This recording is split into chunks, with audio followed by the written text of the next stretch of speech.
Num mundo que muda numa velocidade absurda, sabe? Com tecnologia, migrações, globalização redesenhando tudo, a pergunta quem somos nós parece cada vez mais complicada. E é para ajudar a gente a navegar nesse cenário que vamos mergulhar nas ideias incríveis da filósofa Rosi Braidotti. O nosso roteiro de hoje vai ser o seguinte. Primeiro, a gente vai entender essa tal crise de identidade. Depois, vamos conhecer o conceito de sujeito nômade.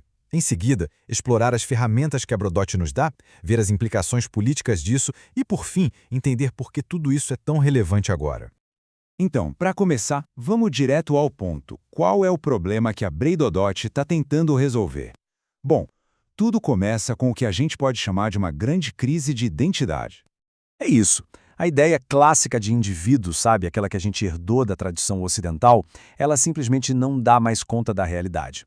Muitas vezes ela exclui gente e não reflete a complexidade do mundo que a gente vive hoje.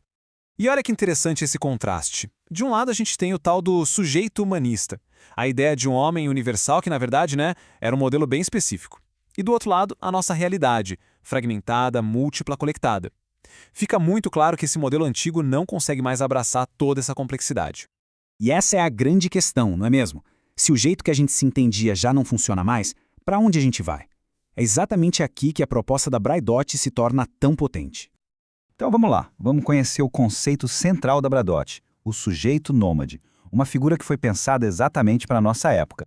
É super importante entender que o sujeito nômade não é literalmente alguém que viaja o tempo todo. É mais uma postura, um jeito de pensar. Pensa nele como um modelo para a gente entender quem somos. Seres fluidos que atravessam culturas, línguas e identidades diferentes sem se prender de forma rígida a nenhuma delas. Essa citação da própria Braidotti captura a essência da coisa. O pensamento nômade é aquele que se recusa a ser encaixotado, a ser definido por sistemas de poder como o patriarcado, o nacionalismo ou o capitalismo. E aqui vale muito a pena esclarecer o que o nômade não é, para não ter confusão. Não se trata de celebrar o caos ou de uma perda de identidade. Pelo contrário, é sobre ter uma identidade múltipla, mas também responsável. Não é sobre um exílio triste, mas sobre encontrar potência na transformação. Certo, agora que a gente já pegou a ideia geral, vamos ver como a Braidotti constrói esse conceito. Ela nos oferece um verdadeiro kit de ferramentas intelectuais. O legal é ver que Braidotti não está criando isso do zero. Ela constrói o pensamento dela em diálogo com outros gigantes. De Spinoza, ela pega a ênfase na potência afirmativa. De Deleuze, a ideia de multiplicidade. De Foucault, a crítica ao poder. E de pensadoras feministas como Irigaray e Haraway, a importância fundamental da diferença e do corpo. Um conceito-chave aqui é a corporeidade. Para Braidotti, o corpo não é só biologia e nem só uma construção social. Ele é o ponto de encontro de tudo isso. O pensamento nasce do corpo e a resistência também pode ser corporal. É um jeito de superar aquela velha separação entre mente e corpo, sabe? E aqui tem uma ferramenta muito original dela, as figurações. Em vez de usar conceitos super abstratos, Braidotti usa imagens potentes, como a do nômade.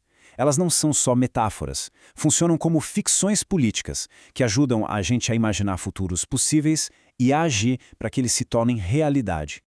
Bom, agora vamos para a parte prática. Como é que tudo isso se traduz numa nova forma de fazer política e de pensar a ética no dia a dia? Esse slide aqui mostra uma distinção fundamental. A política tradicional de igualdade muitas vezes acabava pedindo que as minorias se adaptassem, se assimilassem ao padrão dominante. Já a política da diferença que Braidotti propõe não quer apagar as diferenças, mas sim afirmá-las como uma fonte de potência. É pensar em alianças em que grupos diferentes não precisam abandonar suas pautas para lutar juntos, mas sim conectar suas lutas. Isso nos leva direto para a ideia de posicionalidade, ou conhecimento situado. A sacada é a seguinte: ninguém fala de um lugar neutro. Todo conhecimento vem de um corpo específico, com uma história, com uma localização.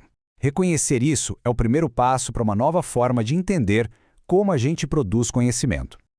E a consequência direta disso é uma ética da responsabilidade localizada. Se meu conhecimento vem de um lugar, eu sou responsável por essa posição. É sobre ter consciência do lugar que se ocupa nas redes de poder e agir a partir daí com responsabilidade. E assim a gente chega à nossa conclusão. Afinal de contas, por que uma ideia filosófica como essa é tão crucial para os nossos dias? O pensamento nômade nos oferece um tipo de mapa para o mundo de hoje. Ele nos ensina a navegar a mudança sem ficar com saudade do passado, até uma ética sem ser dogmático, a pensar de forma conectada e, talvez o mais importante, a criar novos sentidos para nossa existência num mundo cada vez mais complexo. E essa talvez seja a ideia mais libertadora de todas. A gente não precisa mais ficar buscando um centro, uma verdade única. Em vez disso, a gente pode florescer a partir de múltiplos pontos de partida, reconhecendo a riqueza imensa que existe na diversidade de experiências. E fica aqui esta pergunta para reflexão. O trabalho da Braidot nos oferece um mapa muito poderoso, mas a tarefa de desenhar os próximos mapas continua.